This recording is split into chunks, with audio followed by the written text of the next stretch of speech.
Briófitas. Briófitas pertencem ao reino planta. Elas vivem geralmente em locais úmidos, sob pedras, troncos de árvores ou barrancos.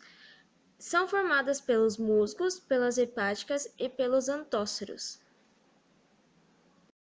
O corpo das briófitas é formado basicamente de rizóide, que são filamentos que fixam a planta no ambiente, como se fossem as raízes. A cauloide são a pequena haste onde partem os filóides, que seria o caule, e os piloides, que é a estrutura clorificada que são capazes de fazer a fotossíntese, como se fossem as folhas. Ela também apresenta a cápsula. A cápsula é onde formam os esporos, que quando maduros os esporos são liberados e podem germinar no solo úmido. As briófitas são avasculares, ou seja, elas não possuem vasos condutores e seiva. Nessas plantas, o transporte de água é feito por uma célula para outra, sendo assim mais lento que as que possuem vasos condutores. Por esse motivo, as briófitas são pequenas e vivem em locais úmidos. Elas não chegam a alcançar 5 centímetros. Elas são formadas por três grupos: os musgos, que apresentam cerca de 10.000 espécies, as hepáticas, que possuem cerca de 5.200 espécies, e os antóceros, com mais de 300 espécies. As briófitas têm uma grande importância ecológica, pois elas são conhecidas como turfas. Elas ajudam na conservação das encostas, pois absorvem bastante quantidade de umidade, criando um depósito de água, que funciona como combustível, ajudando na qualidade do solo quando estiver seco, além de serem decompositores de rochas e reduzirem o CO2.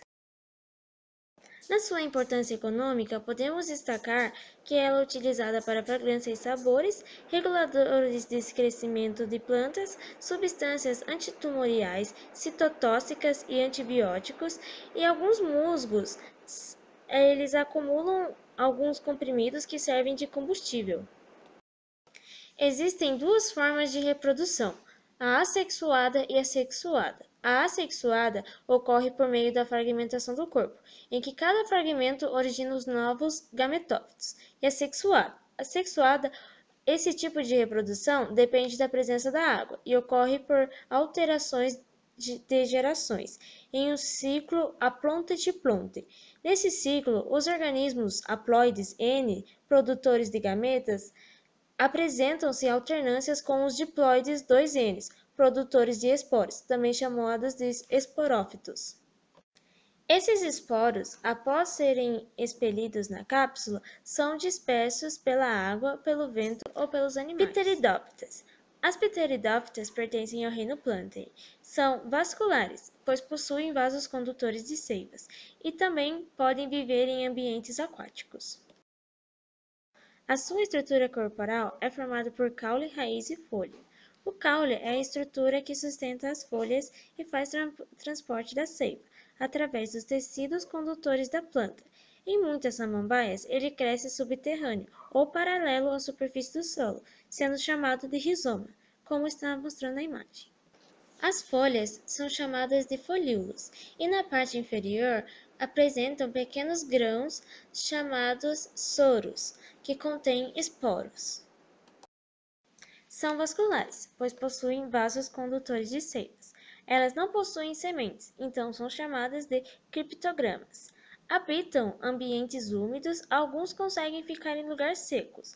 Possuem xilema e florema, que são estruturas responsáveis pelo transporte de substâncias no interior da planta. Nelas apresentam as felicínias, que estão incluídas nesse grupo as samambaias e as avencas, que são muito conhecidas por serem usadas como plantas ornamentais. Também as Lycopodinia, que estão incluídas nesses grupos as plantas do gênero Lycopodium, uma planta rasteira que é confundida com musgos por possuírem folhas pequenas e delicadas. As Esquisitinia estão incluídas nesse grupo as plantas do gênero Esquisetum. As mais conhecidas são as cavalinhas. E por fim, a Psilophytinia. São incluídas nesse grupo as plantas do gênero Psilotum. Na importância ecológica, elas possuem substâncias que é extraída do rizoma para ser utilizado no combate da teníase. também são usadas como plantas ornamentais, deixando os ambientes mais agradáveis, além de serem usadas para capturar o nitrogênio. Na economia, elas são utilizadas como alimento em diversas partes do mundo. Em geral, as partes consumidas são os brotos jovens, os báculos. Também são utilizadas na agricultura e na pecuária como fertilizante natural nas áreas de cultivo de arroz. No ciclo reprodutivo das pteridófitas, assim como nos outros vegetais, apresenta uma fase haploide N e a fase diploide 2N. Nas pteridófitas esteroporadas, são produzidos esporos diferenciados, microesporos e megaesporos, os quais germinam e dão origem a gametófitos de sexos separados.